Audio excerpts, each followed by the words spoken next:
Did you ever hear the Orson Welles Churchill story that took place in Venice at Harry's? I did not. Google that. Google that and watch. It's about 8 minutes long. Churchill was one of the funniest people that you can, and this whole story is hilarious. He was an amazing man. Yeah, he really was, and it is hilarious. All right, thanks, Kyle. A final check on the markets. I think it was on the Dick Cavett show. Talking with Orson Welles, I guess I just can't get over that childhood of yours. The little scraps I've read about it, sitting at tables at your age with people who were, well, in other countries for one thing, but sometimes world leaders, I suppose. Or were there any world leaders? Oh yes, the world leader that really came to nothing, as far as my memory is concerned, was Hitler. I was being escorted. I went twice through the Tyrol and Austrian German hiking country. Once with one teacher and once with another. And one of the two teachers was, it turned out, a sort of a budding Nazi. And there was a big Nazi rally near Innsbruck. In the days when the Nazis were just a very comical kind of minority party of nuts that nobody took seriously at all, except my hiking companion, this gentleman and his knapsack, and he wangled a place at the table with the great men of this tiny little party of cranks. And I remember very well afterwards, Stryker, who was the leader of the big anti-Semitic campaigns, and 2 or 3 other well-known people to this day. The man sitting next to me was Hitler, and he made so little impression on me that I can't remember a second of it. Gee. He had no personality whatsoever. Wonder if he was invisible. Wonder if under hypnosis it would come out. No, I think there was nothing there that anybody'd remember till you had 5,000 people yelling, "Sieg Heil," Heil Hitler. That's the whole point of the story, that there wasn't anything to remember. What about those films that were made about him by Leni Riefenstahl? Pretty good films. Are they? You often hear that they are awfully well made. Yes. Is she alive? Yes. Have you met her? No, I haven't met her, but she's living, I think, in England or some place like that, and hustling around trying to get, to flog a documentary here and there. Yeah. On almost any subject. Interesting thing. I never met Stalin. I never met Stalin, but Roosevelt I knew very well, and Churchill, and lots of, during childhood and then youth, of course. I was very lucky in that respect. What age were you when you were orphaned? Well, my mother died when I was 7, and my father died when I was 15, beginning of my 15th birthday. Then I ran away, tried to stay out of school, out of Harvard. I had a scholarship, and desperate not to be educated, I went into the theater. I made it. I wasn't educated. What if you were now? I mean, what if you wanted to go to school? Do you have any idea what you want to study now? Gee, that's a good question. Everything, I guess. But if I wanted to study seriously, and get good at a subject, I think it would be anthropology. Don't you think that's a fascinating subject? Yeah. I don't know. Maybe I would too. I don't know. Or maybe philosophy. I never thought about it very much. I'm suspicious of philosophy. I have a real Philistine doubt about its worth, but anthropology seems to me to be just at its beginnings, and philosophy kind of at its end. Who else stands out from that time in your life? What faces come to mind? Well, you mean famous ones? Sure, or infamous. Yes, or not famous, or any of that. Well, we had Schicklgruber, but wonderful people that aren't famous. I guess one of the most remarkable people I ever knew was somebody called Cornelia Lunt, and Alfred Lunt used to pretend to be her cousin. They weren't related at all. They loved each other, and she was, when I knew her, in her middle 90s, and had been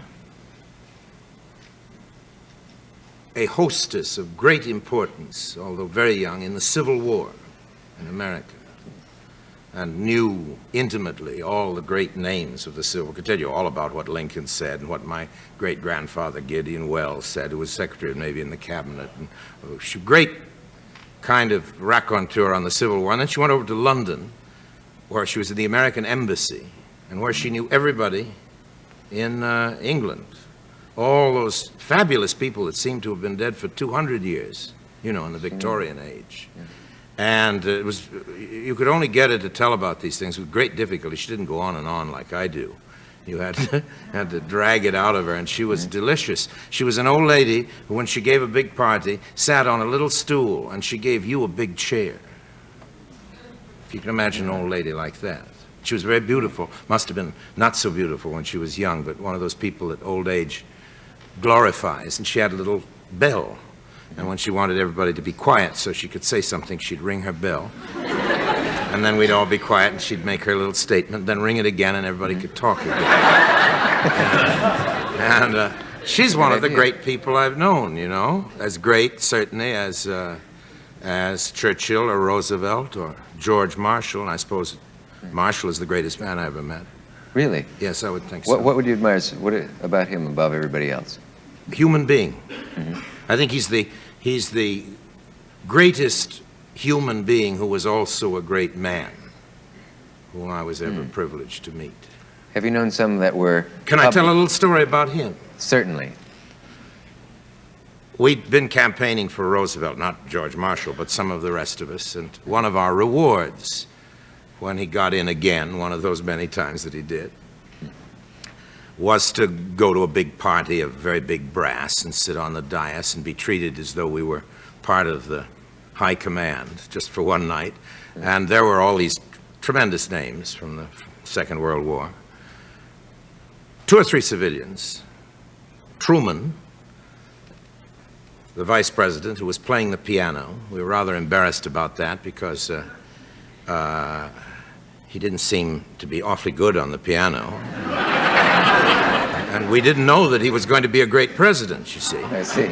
And it didn't look as though he did either, as a matter of fact. But he and so there were only about 4 or 5 civilians. All the rest were tremendous brass, dripping with gold, braid and medals and everything else. And it was in the Mayflower Hotel in Washington.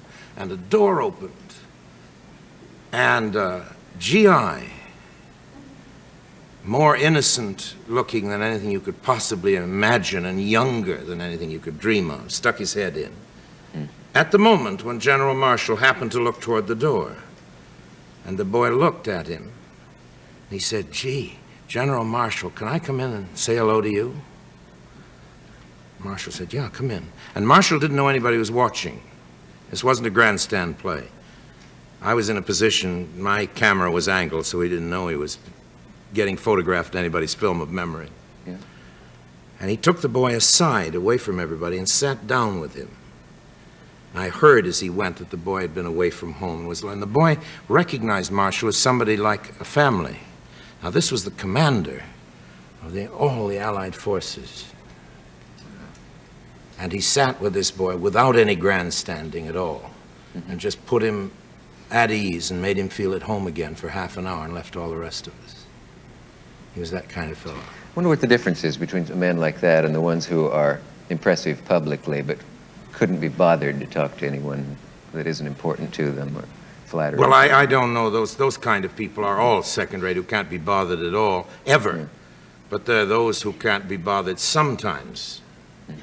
You know, and that's, you had a feeling with Marshall that if it were possible to be bothered, he would let himself be bothered. He was a tremendous gentleman, you know, an old-fashioned institution which isn't with us anymore. You almost never want to ask anyone the question who's impressed you the most, and it's wonderful to have a guest who can give you the answer. Well, I never do know the answers to those kind of They're questions, hard, you know, but I just happen to know that one. Yeah. Of course, I was immensely impressed with Churchill, but he was quite another thing, you know. He had great humor and great irony. He went to see me when I played Othello on the stage in London, and I heard a low murmuring in the front row. I thought he was talking to himself, and then he came backstage afterwards and sat down in the dressing room and said, most potent, grave, and reverend signors, my most approved good masters, and began the whole of Othello's part, which he had memorized, and including the cuts which I had made, which he read with a good deal of extra emphasis. And then a few years afterwards, I happened to be in Venice trying to get some money for a movie during the festival, and poor Churchill had been, right after the war, as you know, crest of the greatest victory that any single man had ever presided over in modern history, was voted out of office. Quite properly, probably, but it was a tragic blow for him. And there he was in the hotel at the Lido with Clemmy, his wife, alone. And he'd go swimming out on the beach. And one day at lunch, I came in with a Russian businessman I was trying to hustle for some money for this picture.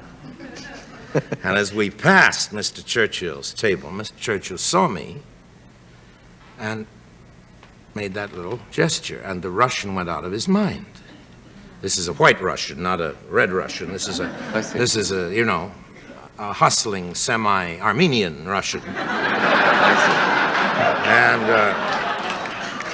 when he saw that Mr. Churchill not only knew me, but gave a rather special acknowledgement, it was clear to me that I had the money for my picture. So the next morning I was out swimming in the beach, and I found myself paddling in the water right next to Mr. Churchill. And I hadn't gone up to speak to him, but there we were in the water, and I had known him on and off during the war in a humble capacity, and I said, and he had come backstage to see me, and I said, Mr. Churchill, I think you ought to know what you did for me. And I told him about how this acknowledgement had meant so much to me with my financier.